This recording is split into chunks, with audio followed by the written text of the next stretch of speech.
اس میں تقریباً کوئی 10% کے قریب جمپ بھی آیا ہے 100% کے اور ماشاءاللہ پروڈکشن میں بھی ان کی اضافہ ہوا ہے. تو یہ وہ تمام چیزیں ہیں جو پرائم منسٹر عمران خان آئے روز جن پہ بات کرتے رہتے ہیں. ماشاءاللہ ہماری large manufacturing industry, SME sector, یہ سب اٹھ رہا ہے. اور کامیاب جوان بنیادی طور پہ SME سیکٹر کے لیے جو کہ ایکسیس ٹو فائنینس کا بھی ایشو تھا, اس سب چیزوں کو بھی ایڈریس کر رہا ہے, مائکرو بزنسز کو, کاٹیج انڈسٹری کو.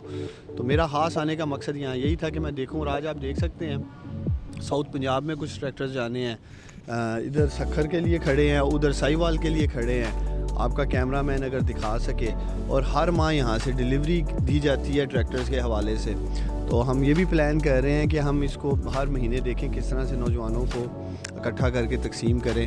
ایک امید, ایک ہوپ میں سمجھتا ہوں آج جیسے میں دیکھ رہا ہوں, اور جس طرح یہ خواب تھا ماضی میں کسان کے لیے, کامیاب جوان ایسے کئی نوجوانوں کے خوابوں کی تعبیر بن رہا ہے اور ان کی کامیابی کی سیڑھی بن رہا ہے. سر میں آگے بڑھاؤں گی. آپ نے بڑے اچھے الفاظ میں پرائم منسٹر صاحب کا ذکر کیا کہ وہ بڑی دلچسپی لے رہے ہیں, اور میرا ایک گلہ ہمیشہ رہتا ہے, آج بھی آن ریکارڈ میں یہ گلہ کروں گی کہ نہ تو گزشتہ حکومتوں نے جس طرح سے توجہ دینی چاہیے تھی دی, اور نہ اب کی گورنمنٹ بھی اس طرح سے توجہ نہیں دے پا رہی. آپ اسی انڈسٹری کو دیکھ لیجئے, 6 ارب سیل ٹیکس ریفنڈ کی مد میں پیسہ پھنسا ہوا ہے, فوری فراہمی کی راہ میں اتنے بڑے بڑے بیریئرز آ رہے ہیں. تو کیسے کر پائے گی ملٹ ٹریکٹر یہ چیز کیسے کر پائے گی جب ان کا پیسہ ہی ان کو نہیں ملے گا؟ اس کے اوپر میری گزارش ہے آپ سے کہ انڈسٹری کو اگر آپ نے پروموٹ کرنا ہے نا, تو ان چیزوں کی طرف پرائم منسٹر صاحب آپ کے بیانات بڑی دلچسپی سے دیکھتے ہیں, تو اگر آپ بھی ان سے یہ بات کر دیں کہ اس کے اوپر وہ ذرا توجہ دیں. دیکھیں, اس میں کوئی شک نہیں کہ جب تک ہم اپنے انڈسٹریلسٹ کو سپورٹ نہیں کریں گے, اور خاص طور پہ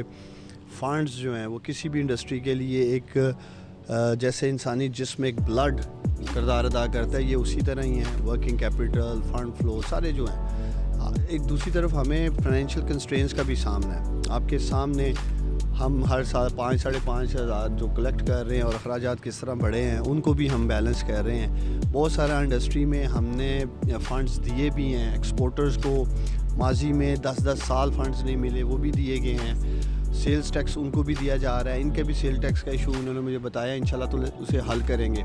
کم از کم میں یہ کہہ سکتا ہوں کہ پرائم منسٹر عمران خان, جو کہ میں اگر ذاتی طور پہ, چونکہ ان کا بیک گراؤنڈ تو as a athlete, as a sportsman, as a cricketing star تھا, لیکن جو میں نے انہیں کلیئرٹی دیکھی ہے ان میں انڈسٹری کے حوالے سے, بزنس کمیونٹی کے حوالے سے, پاکستان کی ایکسپورٹ بڑھانے کے حوالے سے, اور جس طرح وہ محنت کر رہے ہیں, اور میں یقین دلاتا ہوں CEO صاحب کو بھی, ملت ٹریکٹر کے, انشاءاللہ تعالیٰ جو ان کے فنڈز کا ایشو ہے وہ پرائم منسٹر صاحب تک, شوکت ترین صاحب سے بھی میں بات کروں گا, چیئرمین FBI سے بھی بات کی جائے گی, اور نیک نیتی کے ساتھ ہم لوگ انڈسٹری کے لیے کام کر رہے ہیں. اور میرا یہاں آج آنا اور ملت ٹریکٹر میں کھڑا ہونا اس بات کا واضح ثبوت ہے کہ ہم انڈسٹری کے ساتھ مل کر کام کرنا چاہتے ہیں, ان کے مسائل حل کرنا چاہتے ہیں. جب یہ پاکستان کے لوگوں کو, پاکستان کے نوجوانوں کو امپاور کرنے کے لیے اپنا پورا کردار ادا کر رہے ہیں, انشاءاللہ تعالیٰ حکومت بھی ان کے شانہ بشانہ کھڑی ہے, اور ان کے ساتھ مل کر انشاءاللہ تعالیٰ ان کے مسائل بھی حل کریں گے. اچھا سر, ماضی میں بھی بڑے بڑے ٹارگٹ اچیو کیے ہیں ملٹ ٹریکٹر نے, گرین ٹریکٹر اسکیم ہو یا کوئی اور, ہمیشہ بر وقت انہوں نے ٹریکٹر کی فراہمی کو جو ہے وہ یقینی بنایا ہے. کیا آپ یہ سمجھتے ہیں کہ کسان خوشحال ہوگا تو ملک خوشحال ہوگا؟ اس کے اوپر گورنمنٹ کیا, اس پہ تو کوئی دو رائے ہی نہیں ہے, کسی کو کوئی شک و شبہ ہی نہیں ہونا چاہیے کہ پاکستان نے اٹھنا ہی زراعت سے ہے. دیکھیں, ہماری جو پچ ہے وہ زراعت ہے. پاکستان ایگریکلچر کنٹری ہے, اور مجھے افسوس سے کہنا پڑ رہا ہے کہ ماضی میں اسے نظر انداز کیا گیا. جیسے آپ کہہ رہی تھیں, آپ PMLN کے دور میں دیکھیں نا, ایگریکلچرل گروتھ کتنی تھی. 5 سال میں پاکستان کی آبادی گزشتہ 10 سالوں میں 2% سے بڑھی ہے.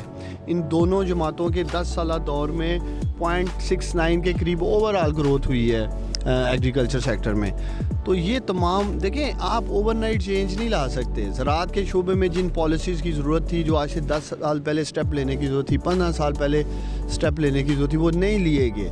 تو آج ہماری کوشش ہے, ایگریکلچر سیکٹر پہ بھی توجہ دے رہے ہیں, اور اسی لیے آسان کر رہے ہیں پروسیس کو, کسان کی ایکسیس تک کر رہے ہیں اس ٹریکٹر کو, آلات کو, دیگر چیزوں کو, کسان کارڈ کو لے لیں. بہت ساری چیزیں ایسے سٹیپس ہماری حکومت نے لیے ہیں. تو انشاءاللہ تعالیٰ آپ اس سال دیکھیں گے ہمارے تمام پروجیکٹس جو زراعت کے شعبے کے حوالے سے ہیں وہ تقریباً سبھی گراؤنڈ پہ ہوں گے, اور ان کے ثمرات رمضان کے بعد آپ دیکھیں گے تیزی سے آنا شروع ہو جائیں گے. ایک وقت لگتا ہے, 2 سے 2.5 سال کا ایک پروسیس ہے ایک پورے پروجیکٹ کو, پروگرام کو گراؤنڈ پہ لانا. جیسے کامیاب جوان گراؤنڈ پہ آ چکے ہیں اور آپ دیکھ سکتے ہیں ٹریکٹرز بانٹے جا رہے ہیں, دیے جا رہے ہیں.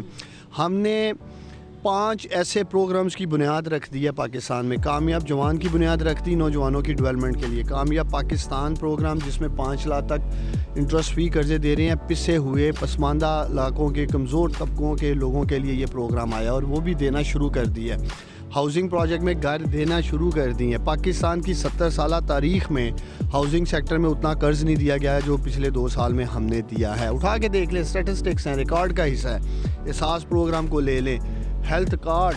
یہاں میں کھڑا ہوں شیخو پورہ میں, الحمدللہ ہر بندہ ہر خاندان ہیلتھ کارڈ کو اہل ہے اور وہ اس کی جیب میں, اور کم از کم 10 سے 12 لاکھ روپیہ جو ایک غریب آدمی کے گھر میں اللہ نہ کرے اگر وہ بیمار ہو جاتا ہے تو اسے کس طرح سے خرچے مینیج کرنے پڑتے ہیں. یہ انڈسٹری والوں سے پوچھے نا, میرا خود ایک انڈسٹری بیک گراؤنڈ ہے.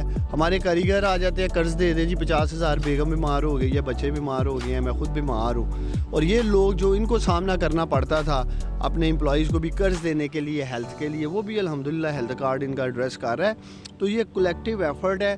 یہ پرائم منسٹر عمران خان کے 5 فلائی پروگرام ایک خاموش انقلاب ہے اس ملک میں. اور آپ دیکھیں گے انشاءاللہ تعالیٰ اگلے سال جب الیکشن آئے گا یہ سب کچھ نظر آئے گا. ٹھیک ہے انفلیشن کا سامنا ہے, مہنگائی کا سامنا ہے, لیکن وہ پوری دنیا کو ہے. کسی نے نہیں سوچا تھا کرونا آ جائے گا 2020-21. جس طرح ہم سٹرگل کر رہے ہیں سبھی کر رہے ہیں. پاکستان کی سپر پاورز کی اکانومی ہل کے رہ گئی ہے.